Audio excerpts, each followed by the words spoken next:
Series hosted by Advocates Association Bengaluru. We have with us today Mr. Vikar Ahmed, Advocate High Court of Karnataka. Mr. Vikar, it's a pleasure to have you with us today. Welcome to the webinar.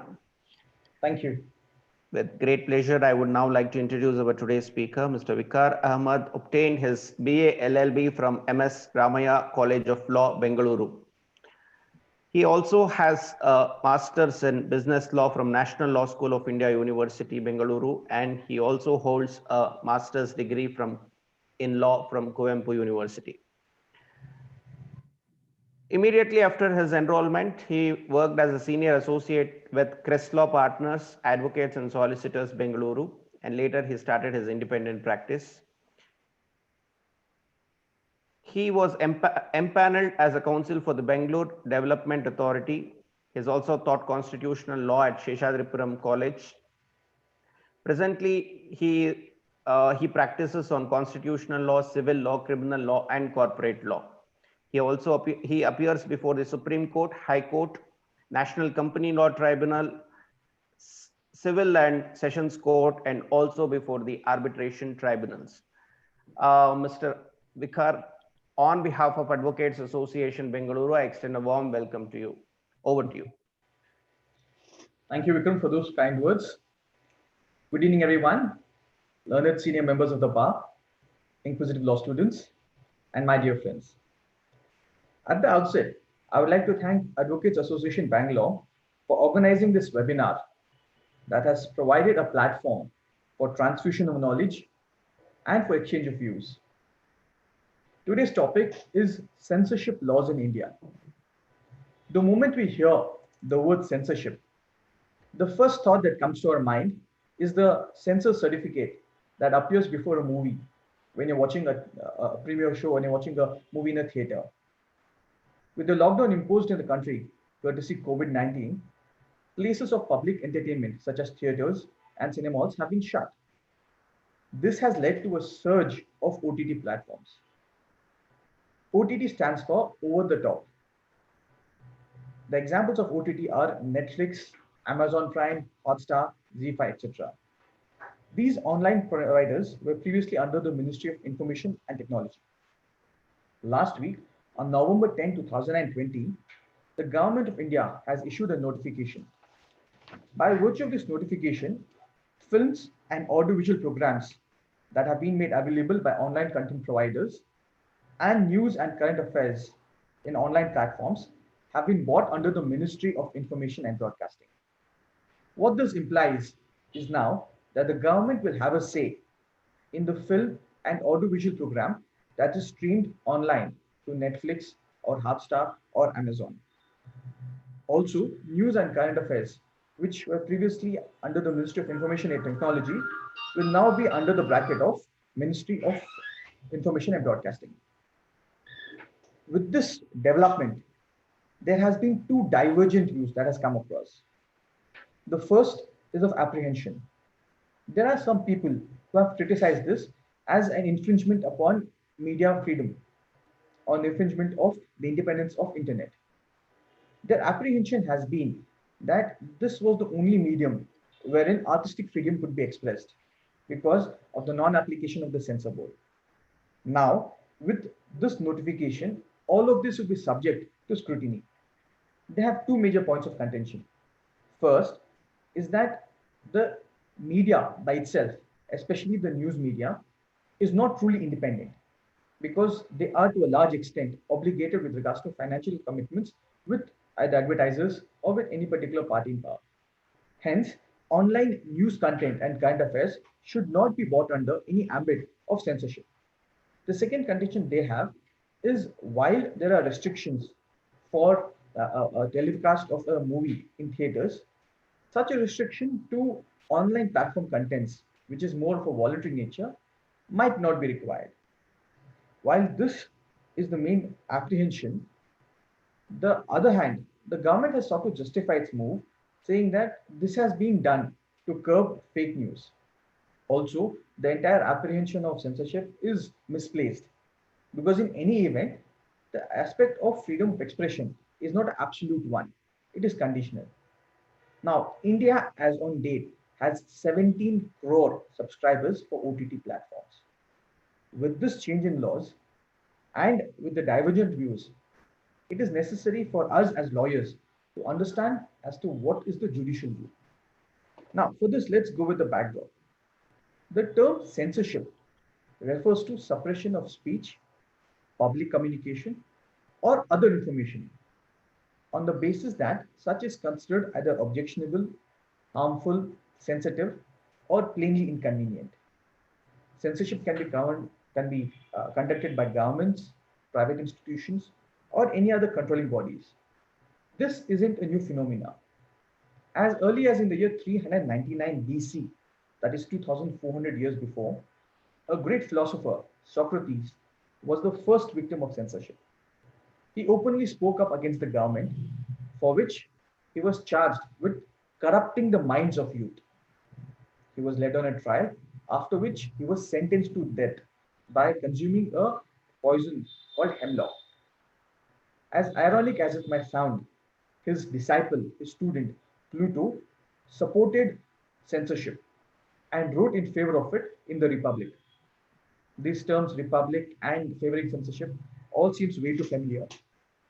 Now, considering the paucity of time, I'll move right from 399 BC to 6th of December 1946, when the Constituent Assembly was drafting the Constitution of India. As we all know, the authors of our Constitution have drawn a large amount of influence from the Constitution of other nations.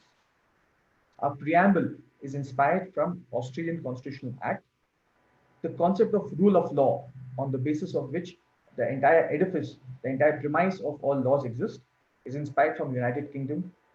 The notions of liberty, fraternity, and equality have been inspired by the French Revolution. The aspect of fundamental rights is an amalgamation of England's Bill of Rights, the Bill of Rights of United States, and the Declaration of Rights of Man by France. In India, Article 19 of the Constitution of India provides for protection of certain rights. Article 19 goes on to say, all citizens shall have the right to freedom of speech and expression. Unlike the Bill of Rights in the United States, wherein the freedom of speech is protected by the First Amendment, in India, this constitutional right is not absolute. So basically, in US, it is absolute right. The right to speak, express, the right of press, and the right for arms are fundamental and absolute. Whereas in India, we have reasonable restrictions. These reasonable restrictions are enshrined in Clause 2 of Article 19. They are 9 in number. The freedom of speech can be curtailed on the grounds of interest of sovereignty and integrity of the country, security of the states, friendly relations with the states, public order, decency, morality, contempt of court. Vikar, sorry to interrupt you. I think I am getting few messages that your voice is little feeble. So You want me to be louder? yeah. Yeah, sure. Let me bring the mic closer. All right. Is this better, Vikram? I think so.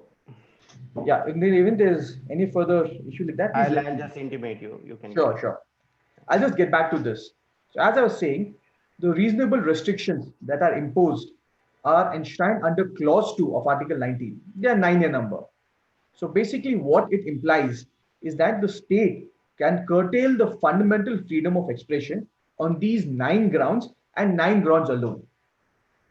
On the basis of this, what we have is different types of censorship. Because if the government is to curtail anybody from expressing his opinion by way of his speech or by way of artistic work, it has to fall under the ambit of these 9 parameters and nothing else. These parameters define what can be censored and what cannot be censored. Now, what are the types of censorship that exist? The first and most prominent one is that of moral censorship, which is considered as objectionable or obscene. This comes under the bracket of decency and morality, as enshrined in 19.2 of the Constitution. The other aspect is military censorship, wherein sensitive data with regards to the intelligence and tactics are kept confidential in the interest of sovereignty of the nation. There is also political censorship, in which certain political parties withhold information from the larger public in the interest of public or for public order. There is also religious censorship, wherein any matter which is considered as blasphemous or objectionable has been censored in the interest of public order and law and order.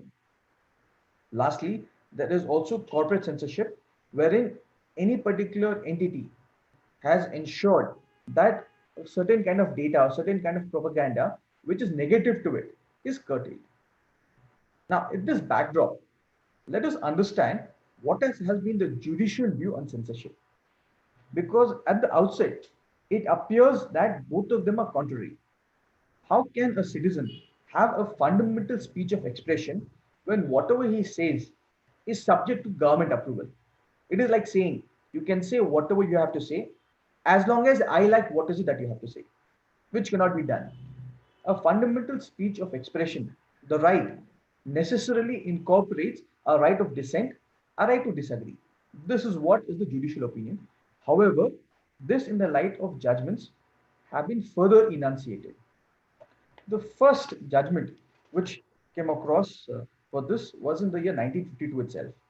But before we move on to that, let us understand the statute on the basis of which the state gets the power for censorship. The Cinematography Act is an enactment of the year 1952.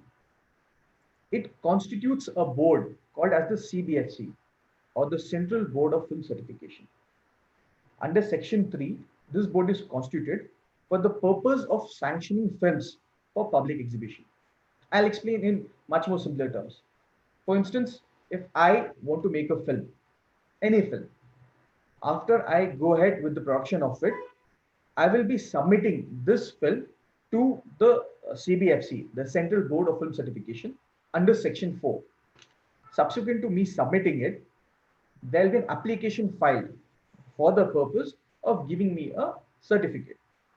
Now, under Section 5A of the Cinematography Act of 1952, this particular feature film will be viewed by the board and they could give me one of the five certificates.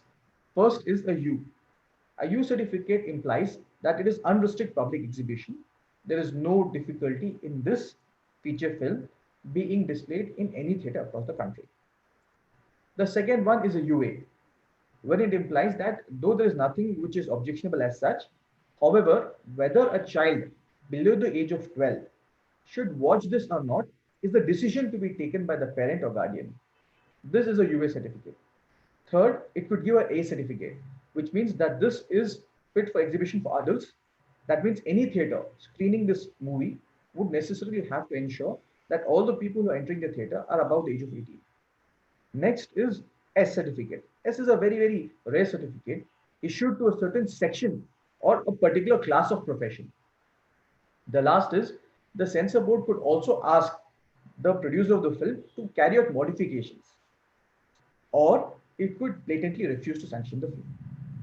Any person aggrieved by any of this can approach the appellate tribunal under Section 5C.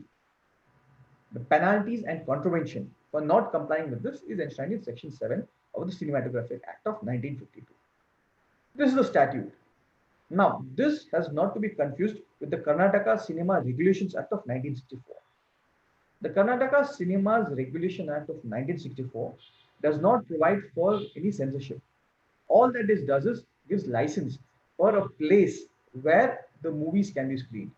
It could be a theater, it could be a movie hall, it could be a multiplex. The permission to have a movie screened as a cinema hall is what is governed by the Karnataka Cinemas Regulation Act of 1964. Now, in this backdrop, let's go to the first judgment of independent India, which dwelt in the realm of censorship. This is K.A. Abbas versus Union of India, reported in 1970, Volume 2, SEC, page number 780. This is a very interesting case according to me. K.A. Abbas was a journalist come producer come artist. He made a feature film called A Tale of Four Cities, which sort of showed the divide between the upper class and the lower class, and how there is economic divide in the four major metropolitan cities, basically Delhi, Mumbai, Kolkata, Chennai. he sought to portray the contrast in the lives of people.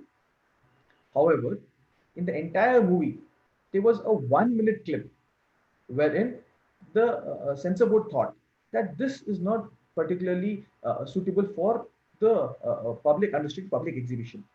What was the clip? It was only a scene of wherein they were portraying the economic standards in different people. And in Bombay, they had shot a clip in the brothel. That's about it. Wherein a woman is receiving money and giving it to somebody else. And she herself is left without any money. This was found objectionable by the censor board, and hence they refused to give it a U certificate. And they said that this film deserves a certificate. Being aggrieved by this, K. Abbas moved to the Supreme Court under Article 32, saying that his fundamental right of freedom of speech and expression has been violated. During the course of the hearing itself, the Attorney General, he informed the court that without any cuts, as suggested earlier, the CBFC is willing to give a U certificate. However, Mr. K. Abbas sought to amend the petition, wherein he insisted on the matter being heard with regards to the constitutionality itself of censorship, because it is his opinion that this amounts to pre-censorship, wherein even before my movie is released, you're asking me to cut this on your definition of what is moral or what is immoral, what is right or what is wrong. In this case, a bench of 5 judges of the Supreme Court held pre-censorship to be valid. In fact, the Chief Justice, Justice Hidayatullah, went on to observe that the concept of motion pictures has been universally accepted and must be differently from other forms of art and expression, because the appeal of a motion picture is both to the sight and to the hearing and has larger impact on the public than press or literature. Hence, it must be taken on a different pedestal, and the normal rules of freedom of speech and expression do not apply. However, what was also contended by Mr. K. Abbas is that in the event if I am aggrieved by the order of CBFC, at that point in time, I had to appeal to the government. He had sought for the appointment of a tribunal or an independent body which could adjudicate whether the certificate given by CBFC is valid or not. This was granted, however, the government conceded, and that is when you had an appellate tribunal established under the provisions of the Cinematography Act of 1950. This first judgment enforced the validity of censorship as a requirement to ensure public order and morality, however, balancing the fact that it cannot be arbitrary, but must necessarily follow the guidelines or must follow the aspect of 19.2, wherein if they fall within these parameters, yes, you can go ahead and issue an order for censorship. The next major judgment was of Justice Krishna Iyer. It is always a pleasure discussing the judgments of Justice Krishna Iyer because of the beautiful language with which he cites or with which he uses to communicate his ideas. Justice Krishna Iyer had a very unique case before him in the year 1980. What happened is at that point in time, there was a movie called Satyam Shivam Sundaram, which was released.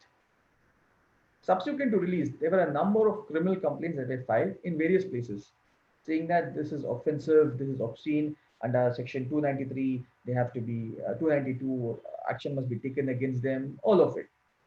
Now, against this, Mr. Raj Kapoor, he filed a petition on 482 before the High Court. The High Court dismissed the petition, saying that no, you have to go ahead. Your aspect of quashing the petition does not lie. Against this refusal to quash the complaint, Mr. Raj Kapoor appeared before the Supreme Court in this petition. Over here, there were two questions that were raised. One is with regards to criminal prosecution for any contents in the movie. Now, this has become a common phenomena because anytime a movie releases which is construed as offensive to a particular section of society, be it on moral grounds, be it on religious grounds, or any other aspect, or even political grounds for the matter, a criminal complaint is filed before a magistrate under section 200 of the CRPC, wherein prosecution is sought to be ordered against them on the basis of hurting sentiments or section 292 or even 154A for the matter. However, considering this, the court went on to say that once a film is presented before the censor board and the censor board gives us a certificate, be it a U, a UA, or a A, they have complied with the requirement. And on that basis, prosecution would not lie because they have done an act in furtherance of a permission secured from a statutory body. Over here, while quashing the prosecution, The Supreme Court also observed on the aspect of censorship. And speaking through the bench, Justice Krishna Iyer goes on to say, going on the basics, freedom of expression is fundamental. The censor is not the moral tailor setting his own fashions, but a statutory grandeur policing films under Article 92 from the angle of public order, decency, or morality. These concepts are themselves dynamic and cannot be whittled down to stifle expression, nor licentiously enlarged to promote a right of sensuous display. What we can construe is that Justice Krishna Iyer was hinting at a balance, saying that while the Central Board of Film Certification cannot be proactive in imposing their ideals of morality, decency, or public order on the general public, they cannot also be a mute spectator if they believe there is something which violates Article 19.2, the reasonable restriction that is imposed for the right of speech and expression. Subsequently, then came a new era when it was not about the morality or decency, but the question of public order. What happens when a film is neither immoral or indecent, but the content of it is such that it finds great opposition by a section of the society? The first time such a scenario came up was in the case of S. Rangarajan versus P. Jagjeevan Ram and others, reported in the year 1989, 2 SCC 574. What happened in this is there was a movie that was made in Tamil which spoke about reservations by virtue of caste. The fundamental theme of that movie was that reservation should be based on economic criteria and not caste criteria. This was as early as 1989. The movie found great opposition by the censor board itself. On the first time that the movie was shown to the board, all the members unanimously rejected grant of certificate. Agreed by that, it was given to the reviewing committee. In the reviewing committee, 8 favored grant of the certificate while 1 opposed it. Because there was a lack of consensus, it was referred to a second review committee, wherein by a 5-4 ratio, they decided to grant a U certificate.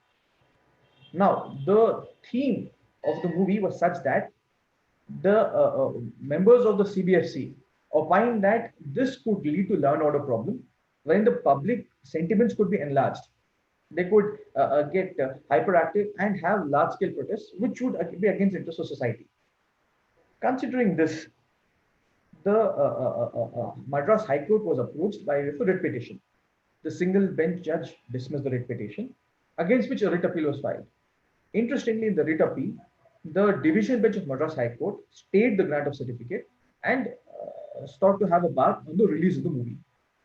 Against this, the producer of the movie went to the Supreme Court, wherein it was argued that opposition to a particular school of thought or an idea cannot be the basis for the refusal to grant a certificate. If it does not violate the conditions as stipulated in Article 19.2, then there is no reason why a certificate should not be granted. Over here, the Supreme Court went in detail about the grants for refusal for grant of certificate, wherein the apprehension of law and order cannot be a reason to deny a public film, a film to be screened in public.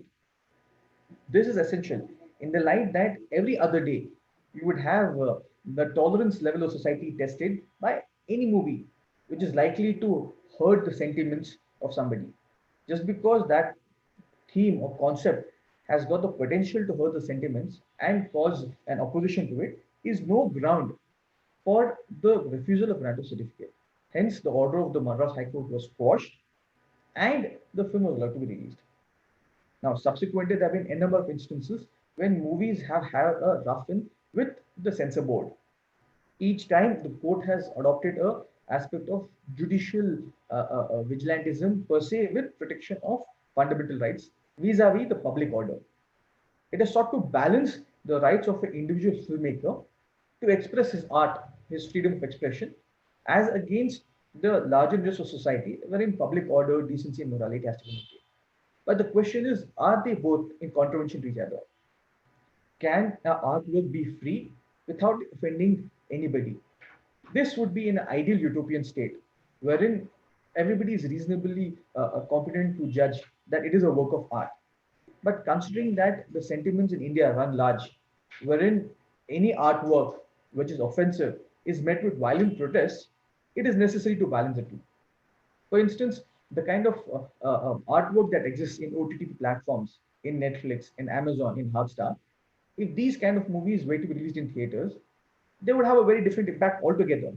Very similarly, if the kind of censorship that's there in movies, if they were to adopt it in OTT platforms, then that would be a detriment to the entire creative liberty, wherein the purpose of having artistic freedom would be defeated.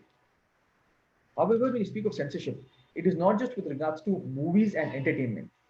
We also have to think about the larger picture of the freedom of press, because it is a censorship of press which is quite dangerous at a time where democracy needs active participation from all sections of society, wherein questioning the public policies remains the first job of the fourth pillar of democracy.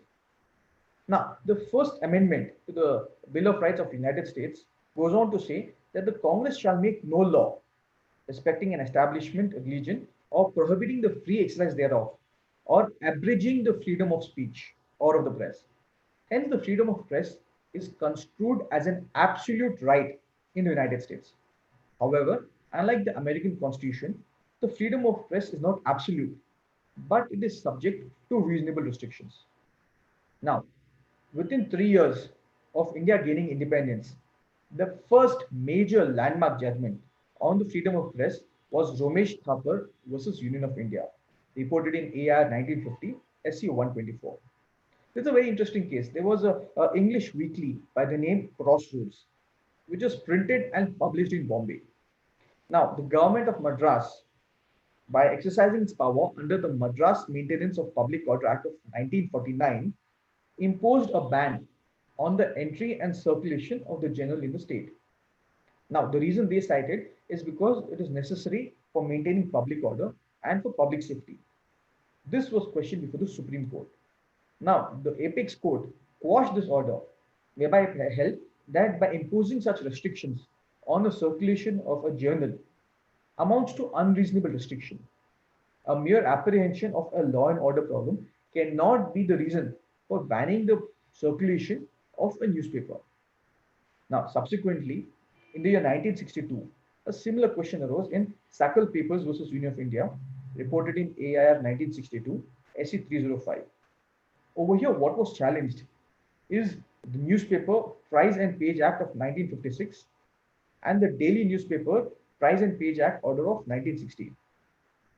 These two laws sought to have a classification made with regards to how much amount can be charged for the sale of a newspaper depending on the number of pages it had. So there were slabs per se that was imposed. Now the purpose of this was seen as to have a restriction imposed on the press per se.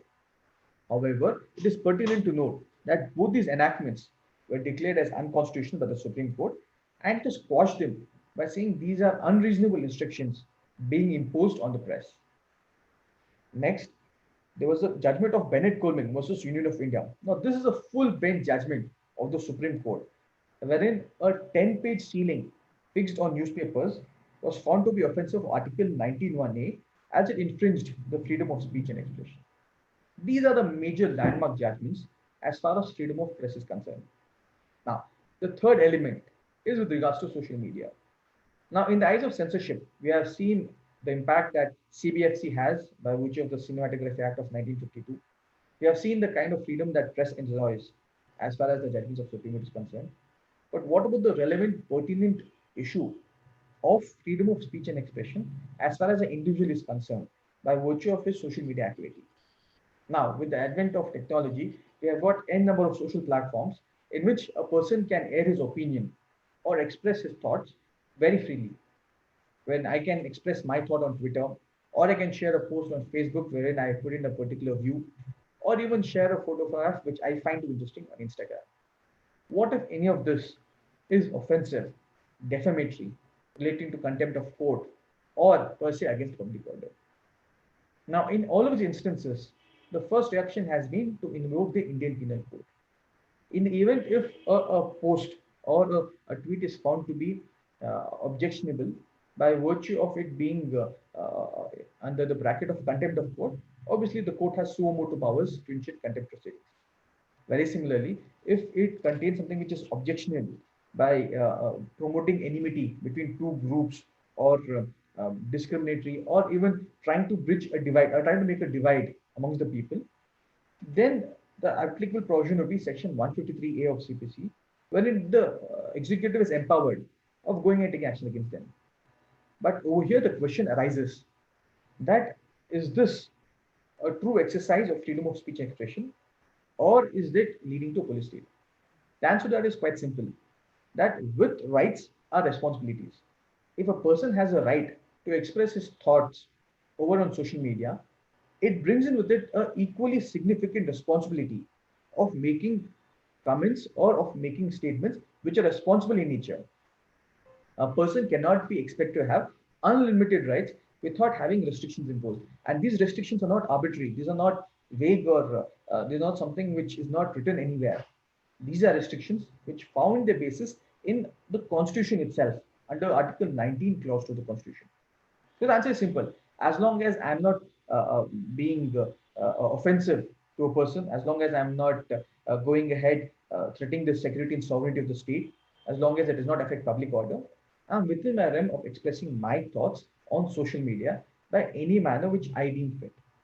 In the event the question arises whether this can be pre-censored or not, the answer is no. The pre-censorship has held to be valid in terms of feature films because of the impact that it has. But post expression of an opinion, the question of penalty arises only if it's found to be offensive. Now, next comes the question of what happens in the event if these aspects are found to be as against the provisions of the IPC or the CRPC.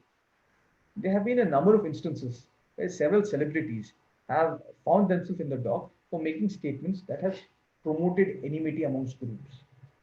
Now, this can also be a ground for unnecessary malicious prosecution.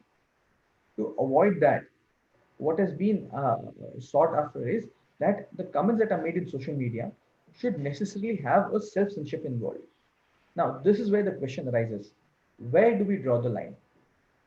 As responsible citizens of a country, it is imperative that an individual himself decides whether what he's about to speak to the world, whether that would offend anybody, whether this would have the impact of being indecent or immoral, or having an impact of affecting law and order. If that is the case, then the self-censorship is what is required per se. Because in the absence of that, they'll be liable to criminal prosecution as per the provisions of the Indian Penal Code and as per the provisions of the CRPC as well. Now, going ahead with regards to the last aspect of how we were dealing with the censorship as far as statutes are concerned. The imposition of censorship on OTT platforms, though heavily debated, at the end of the day would only imply that OTT platforms will be on a level playing field with all other mediums. Like how a feature film, once upon completion, has to apply for a certificate and get it. That is the procedure adopted for feature films. However, the same is not for movies that come under OTT platforms. However, if they find that any particular movie or feature film or television series violates any of the provisions as there in Article 19.2, then they'll be well within the power to have restrictions imposed on them. These restrictions, being reasonable in nature, would not amount to having a violation, would not amount to being violative of Article 19.1a, which is the fundamental right of speech and expression. The aspect of whether this would violate the speech of expression or not has been deeply discussed in the judgment of K.A. Abbas itself.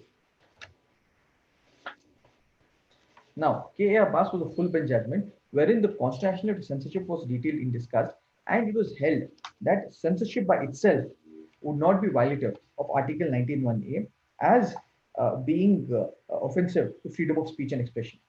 Now, the five bench judgment in para 7, this was reported 72 SCC 780, goes on to say that the aspect of pre-censorship is not unconstitutional, as the same is not violative of Article 19.1a. Now, pre-censorship and post expression of thought censorship both have the same effect, wherein what is sought is whether the speech is violative of the conditions imposed 19.2. Subsequently, there is also the aspect of whether the medium being adopted, being a feature film, has the same impact as any other work of art? The answer to which is no. In a number of judgments, in fact, the latest judgment being in 2016, passed by the division bench of the Bombay High Court, the courts have opined that the visual medium of films are much more powerful and they have much more capacity to influence the audience than any other medium of written literature or of painting or any other art. Hence, the standard yardstick that's adopted is different for both of these. Considering this, Article 19.2 must be viewed in a much more stringent measure. Now, what happens in the event if these measures are violated per se? There has to be a watchdog per se because there cannot be absence of a system of balance of checks. That is where the CBFC comes into picture, where it goes on to explain as to why is it that this particular scene or this particular method of expressing art is violative of what provision, and it can ask for certain cuts. There is necessity of having a structure in place wherein all of these aspects are dealt in a systematic manner, and it cannot be arbitrary. The question is not of whether the censorship is relevant or not in Indian society, wherein the audience is much more mature than what it was 70 years ago. The question is, how do we ensure that there is no arbitrariness, that there is a clarity in the yardstick adopted by the CBFC?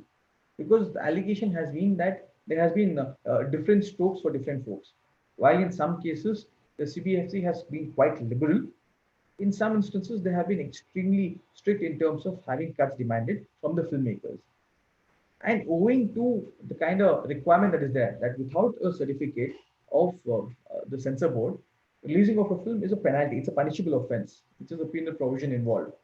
Considering this, it is imperative that the filmmakers have got a clarity of thought prior to them proceeding with regards to having the feature film made or even submitted for the purpose of securing a certificate.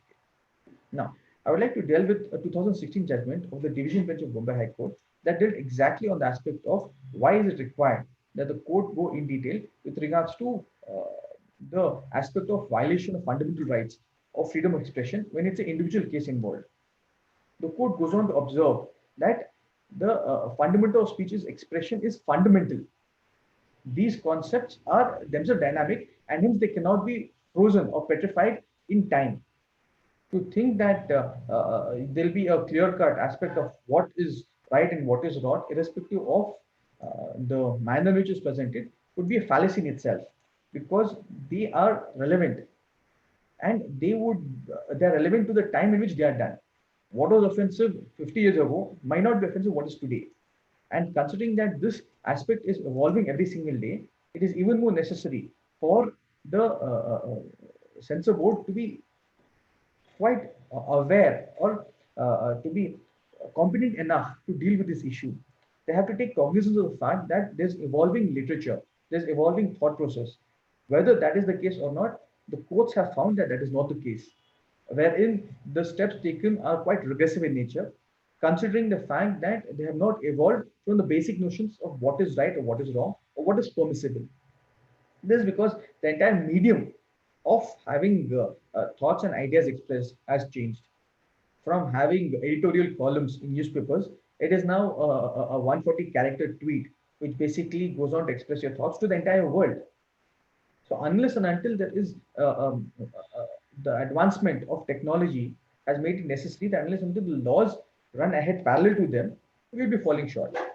For instance, the information technology rules of 2002, they go on of 2011, they go on to define objectionable content as something that threatens the unity, integrity, security, or public order. Now, these terms are itself quite vague itself to define as to what content on internet is objectionable content. Unless and until there is a clearer understanding of what is permissible and what is not, the term objectionable content could any day be misused to a large extent so as to go ahead and uh, probably even ensure that your way is the only way it is done about. In fact, by using the term objectionable content, it is the allegation of many people that dissent is being stifled. Well, that could or could not be the case. It is for the courts to decide. whether a particular information set out is objectionable content or not is something which is determined only by the court by seeing the facts and circumstances of each case. However, for this factor, a easier route would be for having the laws amendment so as to ensure that all of these are the same level. Now, for instance, you have got a notification picture which brings in OTT platforms at line with feature films which are issued by CBFC.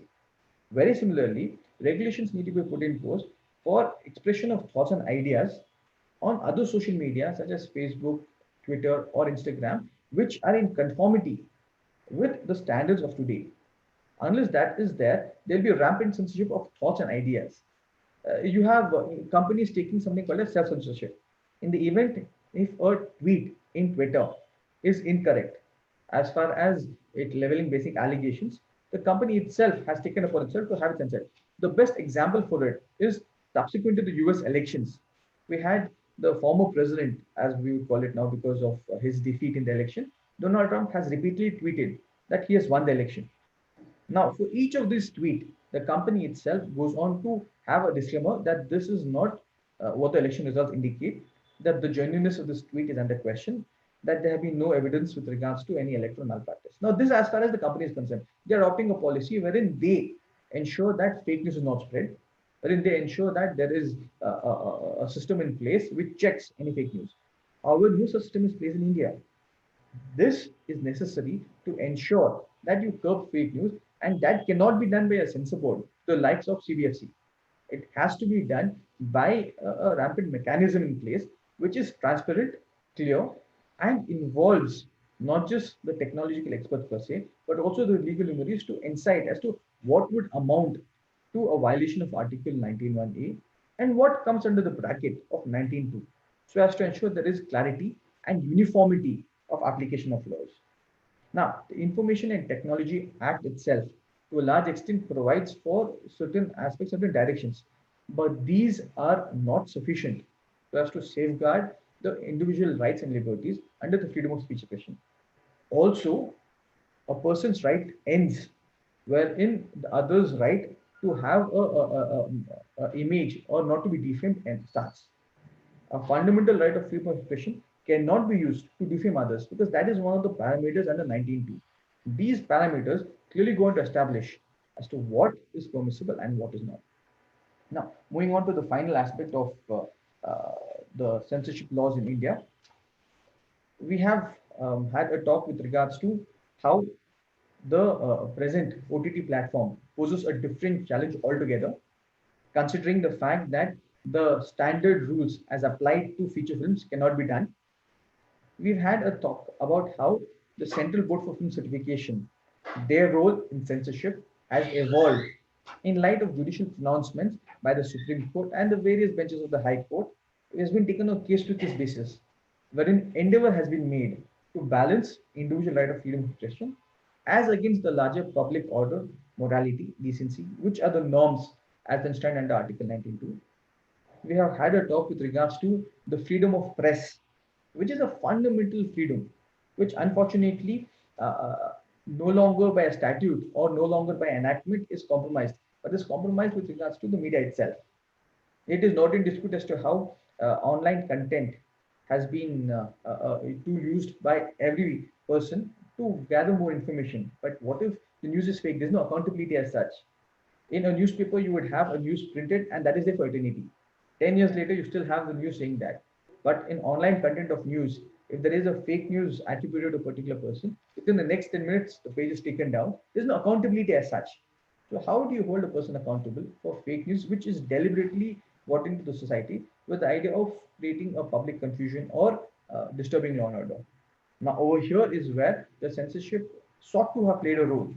But on the contrary, the requirement has been to moral police a particular streamlined content, which to a large extent is not the sole purpose of CBFC or of the censorship laws as exist in India. Now, lastly, we've also had with regards to the social media. Now, the social media, in my opinion, is going to be the biggest task of governance by the courts.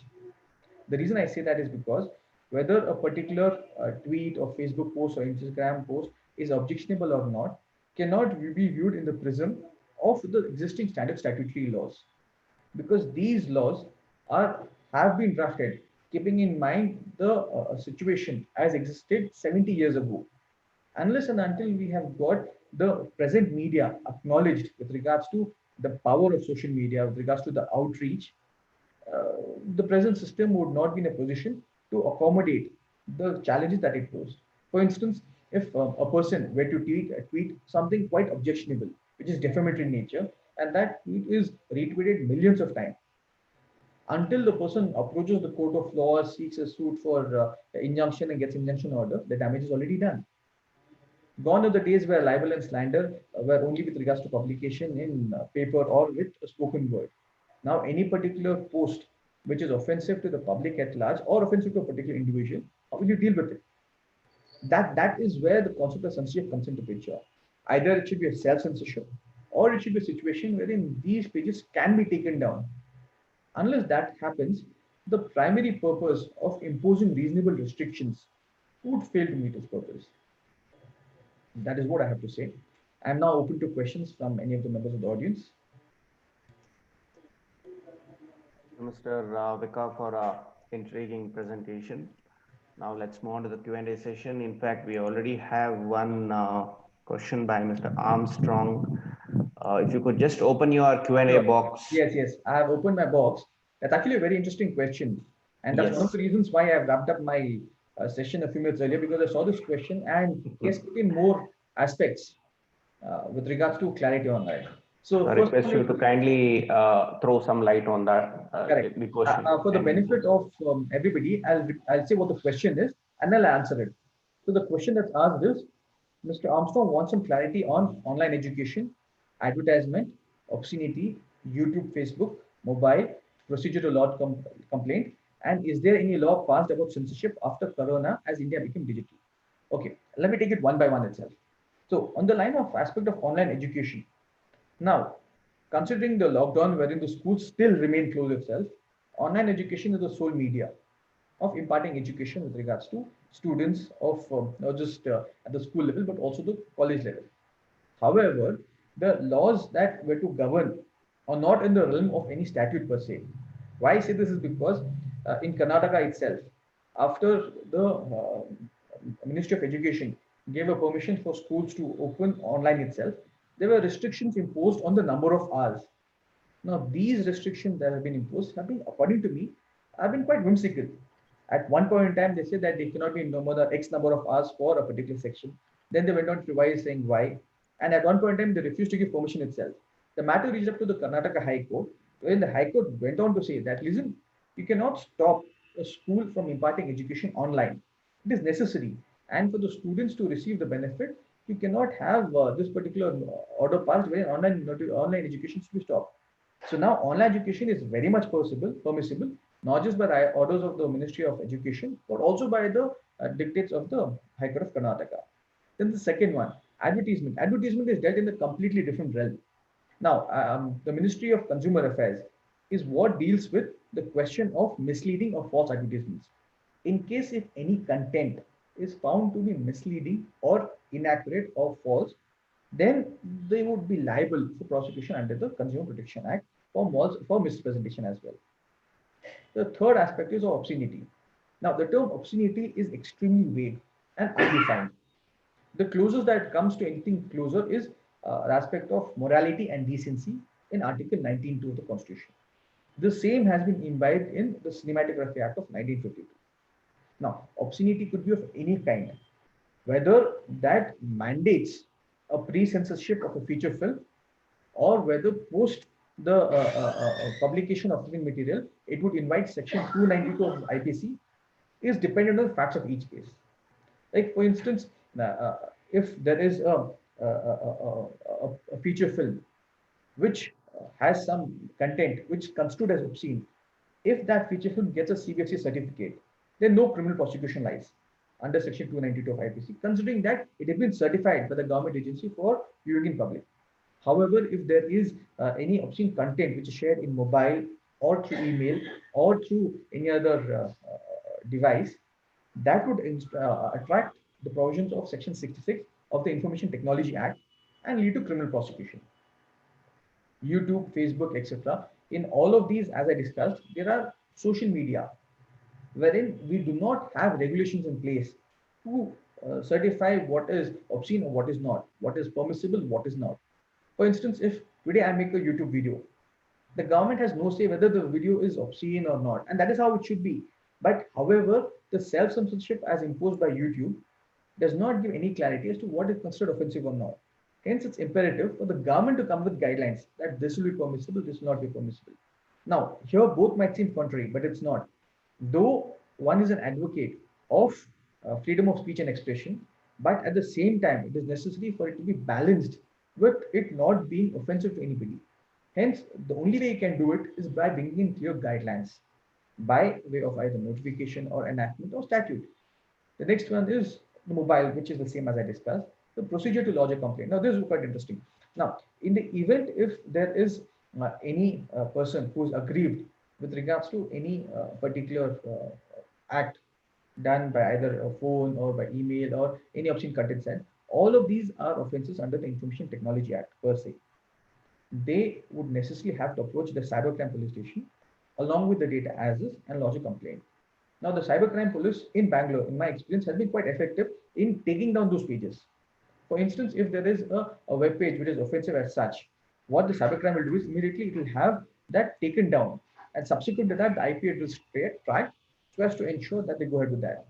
But they have had minimal success in cybercrimes involving economic offenses, because what happens is once the amount is gone, then to retrieve that becomes quite a Herculean task. The last aspect of this question was, is there any law passed about censorship after Corona as India has become digital? Now, as per the requirement of a situation where there's a pandemic, we've had the Epidemic Disease Act, which has been used to curb the use of media for spreading fake news. Now, there are some sadistic people who derive joy in spreading fake news per se with regards to being alarmist or going ahead and inflating the figures. To curb that, the Epidemic Disease Act provides for punishment for spreading news which is false in terms of either A, the situation as it exists, or building up a false narrative of what is happening. Apart from that, there have been no changes to the digital laws that are applicable as on date. I hope that answers your question. Any further questions on this? All right, thank you. We have Mr. Vedant who has a question. Yes, I'm unmuting him. Mr. Vedant, you may kindly pose your question. Hi, Vicar. Good evening. Good evening.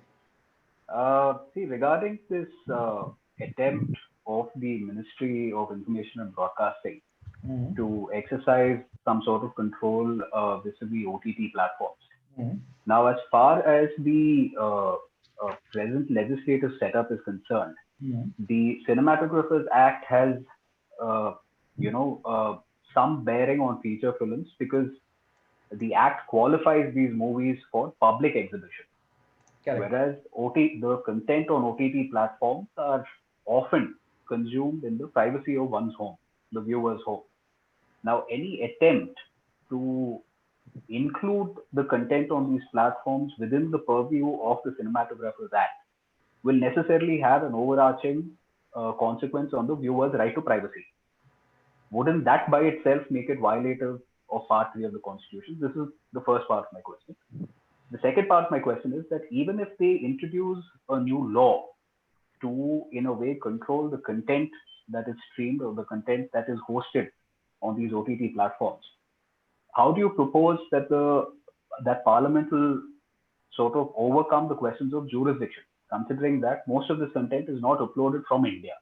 They just have limited liability partnerships that are set up in each jurisdiction, but the content itself is not uploaded from Indian territory.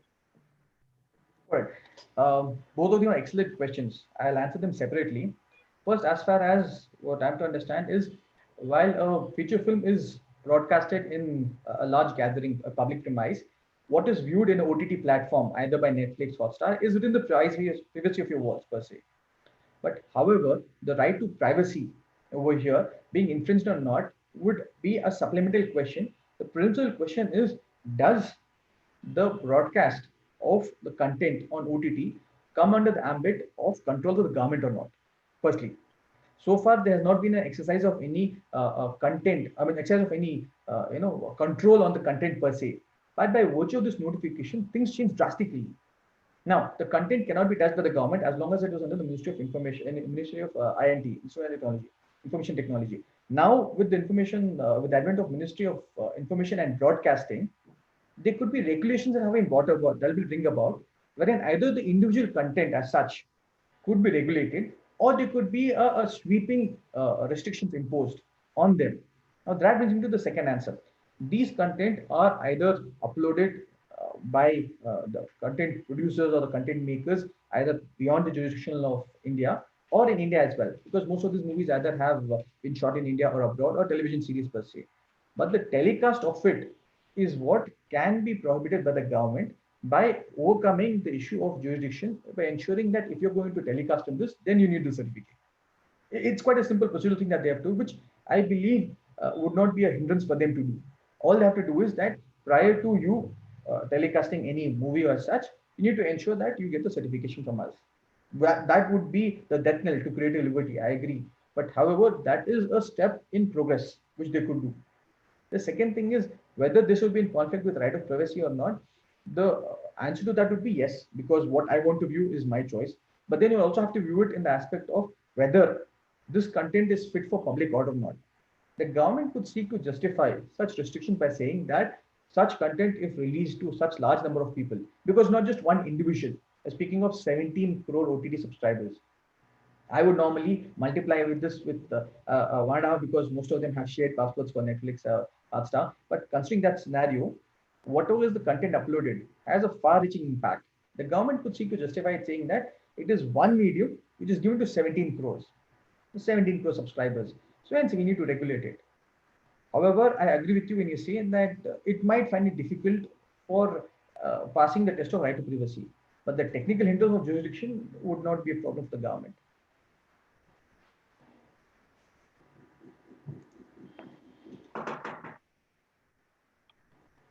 Yes. No, following up on the issue of jurisdiction.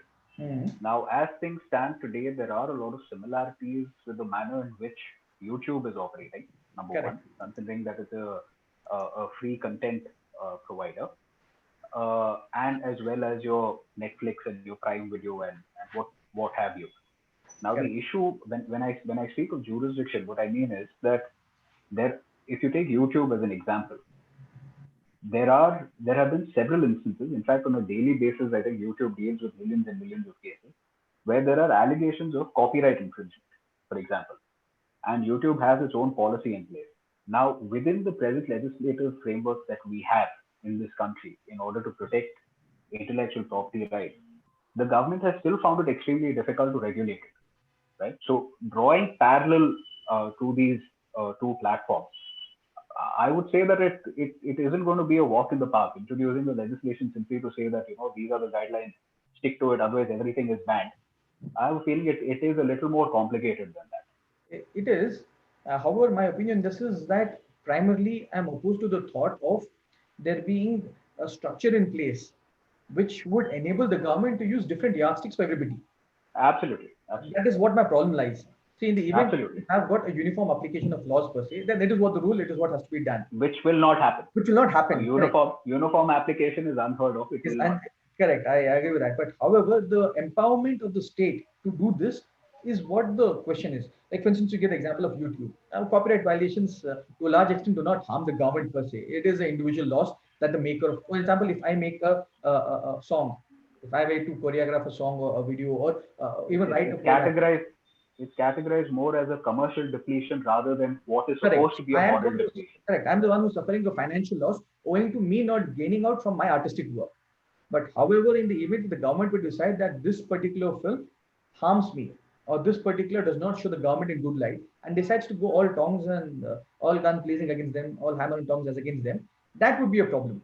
The question is not whether the government can do it or not. Like, for instance, the best example would be that there are a number of building deviations in everywhere across the country.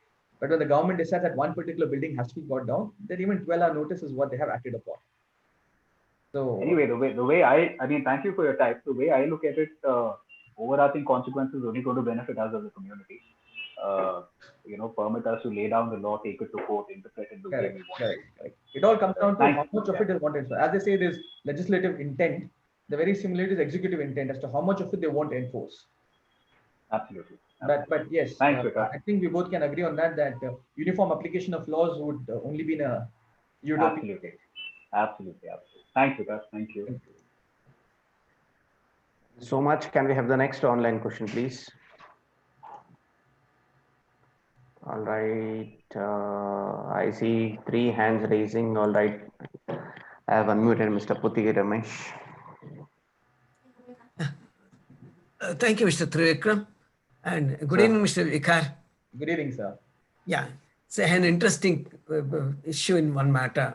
Yes. I was appearing for the state government. Yes, sir. And the police had taken an action against the Sangam Theatre of Bangalore while they were showing a Hindi movie. The Sangam Theatre was represented by the late Devdas, one of the famous criminal lawyers of the state. Okay.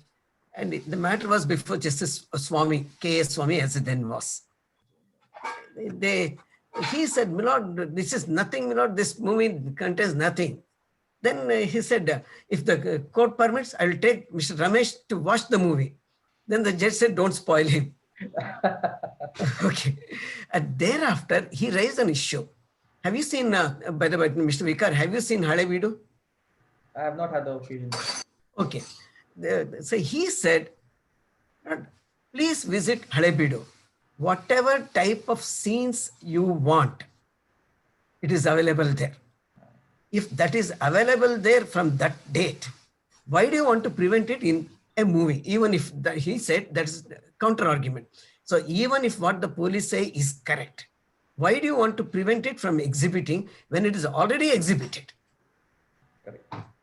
So that's the line of argument. How do you justify police action? Of course, now censor is liberalized. Earlier, it was not that. When I was appealing for the government, it was not liberalized.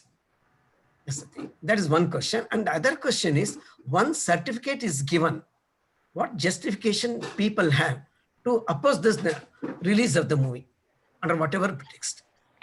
Absolutely. 2 questions. So I'll answer the first question first. You're absolutely right. This is nothing but excessive police action. Now, what happens is when you give a leverage to a police authority that you can act in a particular manner, there is bound to be a misuse of that. In this case that you cited of the Sangam Theatre issue, it is not the police excessiveness, because once the CBFC has given a particular permission that you can exhibit the film, the question of having subsequent police interference does not arise at all. That is the first and primary aspect. The second thing is, as far as it goes, that if you see, once a film is certified as either U, UA or A, there they have given a particular certificate, it is processed that this film is permissible for public exhibition. The question of protest as against this by any person is an exercise of their democratic right to oppose that particular thought, which per se will not be legal. It is like this. I could have a freedom of expressing my artwork or expressing my film. Very similarly, a common man could say that, okay, listen, I don't agree with this, and he could choose not to watch it, or he could say that this is wrong. However, to stall the release of the movie or to have criminal complaints filed is what not is permissible. In fact, what you're saying exactly. No, but can the court recognize such objection when the certificate is there? That's the question. Certainly not. Certainly not. In fact, what you're saying has been covered in a judgment of the Supreme Court, 1980, 2 SCC 175, wherein the court went into the interpretation of justified by law. This is the judgment of Justice V.R. Krishna here, wherein the term justified by law comes into picture. Like, to put this factual thing into this case itself, this movie was cleared by the CBFC. Subsequently, there was opposition to it. There were criminal complaints filed before the court. The court entertained the criminal complaint. The Supreme Court, while cautioning this, saying that, no, listen, once the CBFC has given a certificate, there's no operation of Section 292 of the PC. 292 dealing with obscene content. So there is no business of the court to say, okay, CBFC has given the permission, but still I'll allow you to go ahead and prosecute him under the provisions of IBC. Thank you. Krishna judgment means I must study it along with the dictionary next to me. Yes, sir. In fact, That's The judgments have always been exposure in terms of excellent improving the judgments. excellent judgments. No doubt in that, sir. Just we have to Thank you. Thank you, sir. Puttike sir, you should tell us what happened in that instant case where Mr. Devdas was appearing. What did The court was taken aback. And then the police said, we have seized the reels that can be exhibited to brought to the court. Then they said, okay, we will monitor it. We'll permit the cuttings, they said. Further cuttings was there. Because what they had actually done was, regular movie was there. In between, they had put some blue movies were there. And in that portion, the police had seized it. That's how they had. So overstepping the censor certificate they had done. Right, sir. Thank you so much. Yes, I'm unmuting Mr. Gupta. Yes, sir.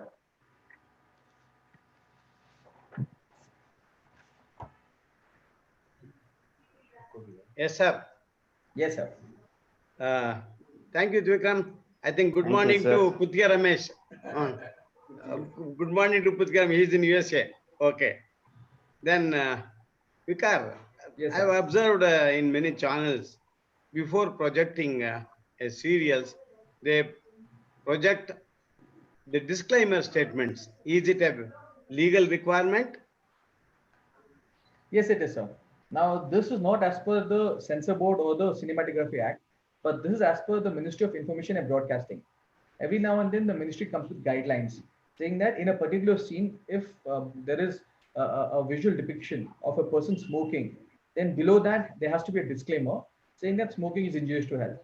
Similarly, if there is a scene wherein someone is consuming alcohol, there has to be a disclaimer that consumption of alcohol is injurious to health. These are the aspects that has to be there, not just at the beginning of the movie, but also while the movie is being telecasted. There are guidelines being issued by Ministry of Health along with Ministry of Information and Broadcasting. You with regard to the content also. Yes. While the scene is there where a person is smoking, it should carry the disclaimer saying smoking is injurious to health at that particular point in time. Okay, thank you. Thank you, sir.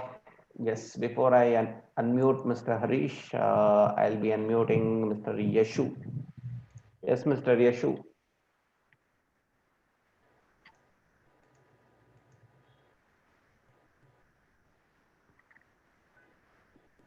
Hello. Yes. Sir, my question is, recently, as you know that we are coming across with a lot of OTT platform wherein like Netflix, Prime Audio and all, there are a lot of contents. I can quote you the recent one, the web series of Ashram. I think you have observed, you might have seen that Ashram web series and all. In that web series, not only particularly I am referring here Ashram, there are many web series which contains like above 18. Some of the contents are not in a position to watch themselves with the family members and all.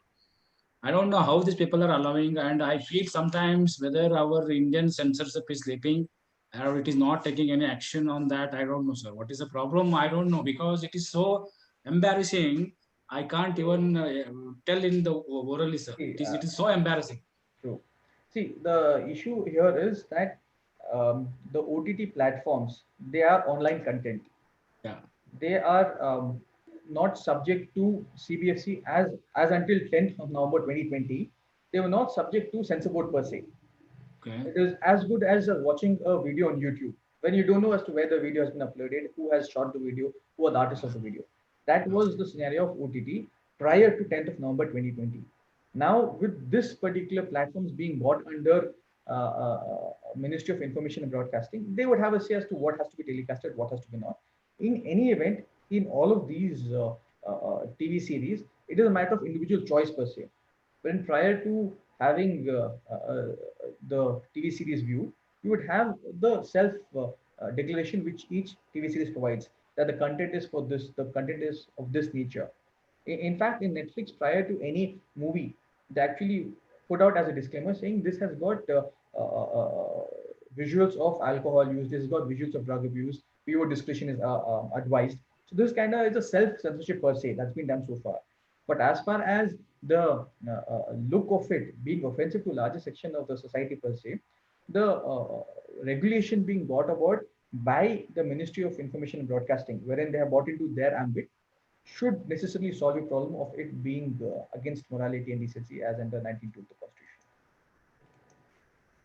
Let's move on to the next question. Right, we'll take up the last question for the day by Mr. Harish. Yes, sir, you are unmuted. Thank you, Trivikram. Thank Thank you, you, Vicar. sir. I think I was just about to raise this issue of the 11th November circular of the INP Yes, sir. on the amendment made to the allocation of business rules under Allocation which business. they have brought the OTT platforms under the INB. What Correct. is the impact of it immediately? Because all OTT movies are not covered under the CBFC. Okay, Correct. all digital medium now have been brought under this. Correct. This, of course, the Cable Network Act is something different. Absolutely. And so, what is this impact on this? Immediate impact on these OTT platforms, which are now projecting various movies, include like even if you take the Pablo Escobar, the Ashram, then a lot of other movies on these platforms. One, the other one is you said it's a democratic right to protest and things like this. In our country of this democracy, world's largest democracy, demos are more crazy. Okay, you have crazy demos, and we want people to be democratic and also be democratic after seeing the movie. As Mr. Ramesh was saying, once the CBFC certification is given, all these protests are politically motivated, which is also one of the 6 reasons, I think so, for granting this certification. That is, you have religion, communal conflict, politics, then you have this excess violence, I mean, extreme violence scene and things like that. And even MF Hussain left this country because he was trying to paint and depict his artwork of Hindu goddesses and gods in the nude form, which are already available on the temples of Tanjavur also, apart from Halebedu also. So with all these things, seeing something on this is today with such a open network system available. How do you justify public unnecessarily protesting on these things also? I wouldn't say justify. I'm saying I understand the sentiment that they come from, and that is why I'm saying that this being a democratic setup, it is what it is. I can best sum up the entire reaction in the thoughts of Voltaire, where he said, "I might totally disagree with you, but I shall defend to death your right to express what you have to say." Wherein, if a person is in complete disagreement with me, that's all right, but he has a right to express it per se. However, in addition to that, coming to aspect of protest as such, not just with CBSE films, which is certified, for any policy decision taken by the government for any action, you would have a protest. There's no way to stop protests. Ours is a country of protests. We have held dharnas for the silliest of the reasons. We have held, there was a protest march that was done for the banning of momos in North India. So there have been protests for anything and everything. So to stop a protest is something which is not feasible or viable as it, because that is something which is a fundamental right for them to express their opinion. Coming to the first aspect of the immediate impact of this notification, the way I see it, this is just the first step that the government has taken, saying that online content will no longer be immune. They have just put their foot inside the door now. Now we have to wait and watch as to how they go about it. Either they can go in the direction of proceeding against the false news or using false news as a pretext to curb the freedom of press. It is unknown as such. As of now, this is just the first step. That is why it has got everybody quite nervous, saying what could be done next? What is that they're going to do next? The second thing would be, I doubt if there'll be individual film certification as CBFC, but I am pretty clear that the government would definitely want to have a say in what kind of films or TV series should the public watch or not watch. Because knowing the kind of power that is vested by virtue of this notification, non-exercise of it is unlikely outcome. Thank you. Thank you. Thank you, sir.